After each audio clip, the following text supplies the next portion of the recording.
তোমাদের শুরু হচ্ছে তাপ। আমরা প্রথমে যে চ্যাপ্টার পড়বো সেটা হচ্ছে থার্মোমিতি, তারপরে আমরা ক্যালোরিমিতি পড়বো।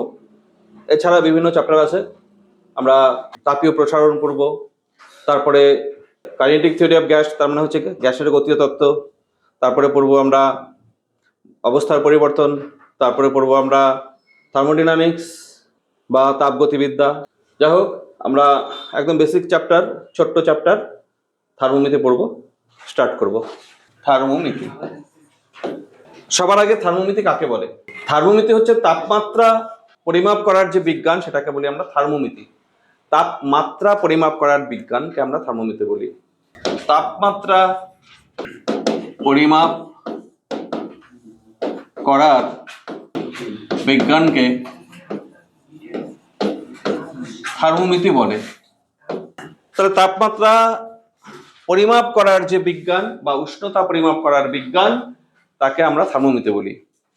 আর যদি বলা হয় ক্যালোরিমিতি কাকে বলে, তাহলে কিন্তু একটু আলাদা। ক্যালোরিমিতি মানে হচ্ছে তাপ পরিমাপ করার বিজ্ঞান।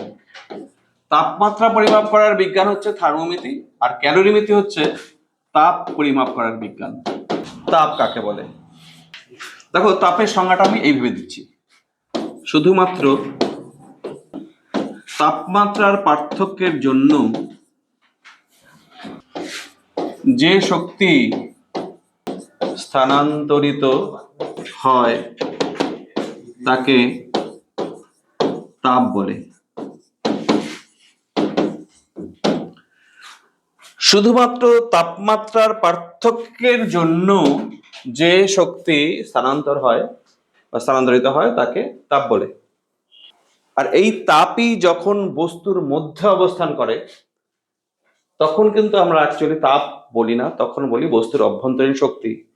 যখন একটা বস্তুর থেকে অন্য বস্তুতে যে শক্তিটা যায় সেটাকে বলবো তাপ। এবার কারোর মধ্যে যদি তাপ থাকে তখন আমরা তাপ বলবো না, এটাকে বলবো ইন্টারনাল এনার্জি বা অভ্যন্তরীণ শক্তি। তাপ তাহলে শুধুমাত্র যেটা প্রবাহ হয় সেটাই হচ্ছে তাপ, সঞ্চালন হয় যার। তাপের একক।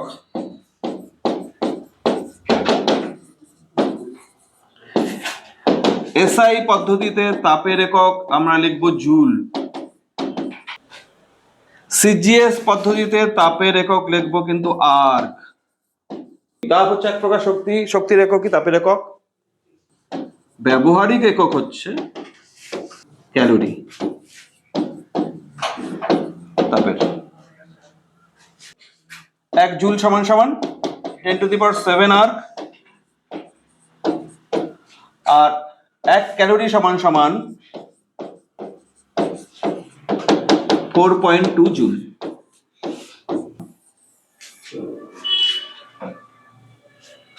তাহলে ক্যালোরি জুলের সম্পর্ক, জুল আর্গের সম্পর্ক। তোমার একটা জুল আর্গের সম্পর্কে তোমাদের ছোটবেলা থেকেই জানা, ক্যালোরি আর্গের এটাও জানা আগের থেকে। তা তাপের এগুলো একক। তাপের যদি মাত্রা বলা হয় তাহলে কি আমরা লিখবো?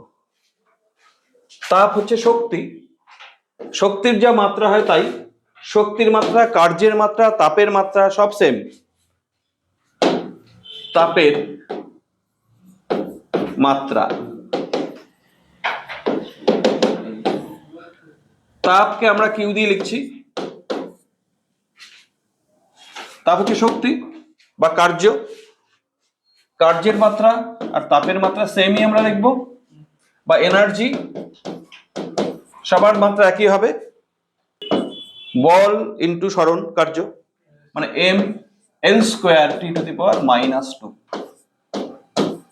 এটা হচ্ছে তাপের মাত্রা। বল আছে, সরণ আছে। তারপরে আসি আমরা, এটাকে বলছি তাপীয় সাম্য। তাপীয় সাম্য মানে হচ্ছে, আসলে ধরো একটা বস্তুর তাপমাত্রা আমি বললাম TA, আরেকটা বস্তুর তাপমাত্রা আমি বললাম TB।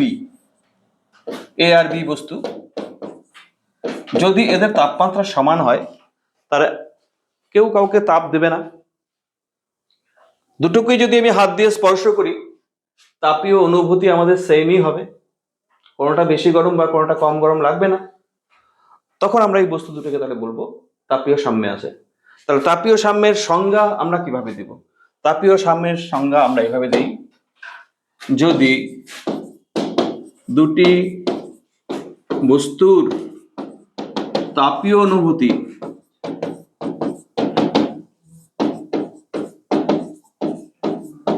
একই হয়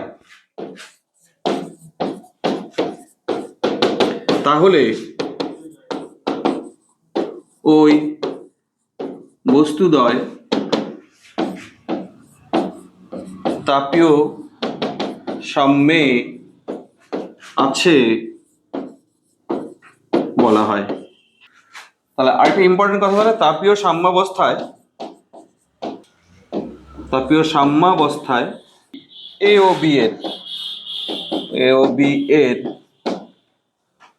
বি এর তাপীয় সাম্যাবস্থায় আমরা লিখতে পারি এর তাপমাত্রা আর বি এর তাপমাত্রা পরস্পর সমান হবে।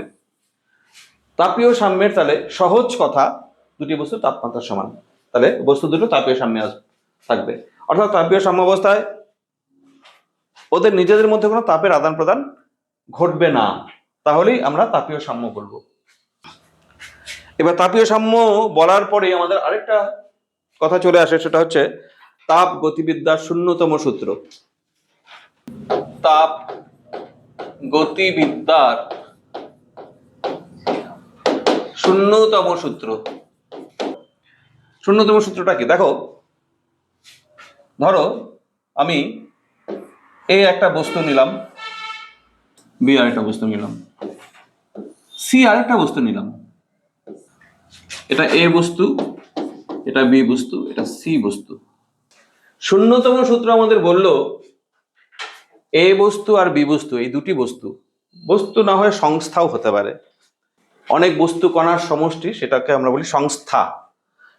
এ আর বি বস্তু বা বস্তু সংস্থা যদি পৃথক পৃথক ভাবে সি বস্তু বা সি সংস্থার সাথে তাপীয় সাম্যে অবস্থান করে, তাহলে এ আর বি বস্তু দুটি নিজেরাও তাপীয় সাম্যে থাকবে। সহজ কথাকে ঘুরিয়ে বলা, তার মানে দেখো, এ আর সির তাপমাত্রা বি আর সির তাপমাত্রা যদি সমান হয়, তাহলে এ আর বির তাপমাত্রা সমান। এটাই এ ও বি দুটি বস্তু বা সংস্থা পৃথক পৃথক ভাবে তৃতীয় একটি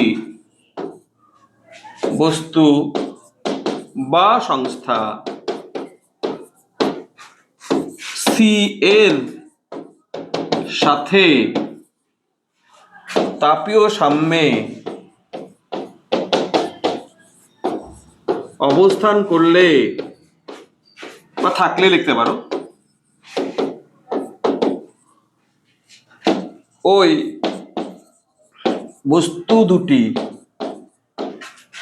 বা সংস্থা দুটি, কোন দুটি? এ এবং বি, ব্র্যাকেটে এ ও বি, নিজেরাও তাপীয় সাম্যে থাকে। একেই তাপ গতিবিদ্যার শূন্যতম সূত্র বলে।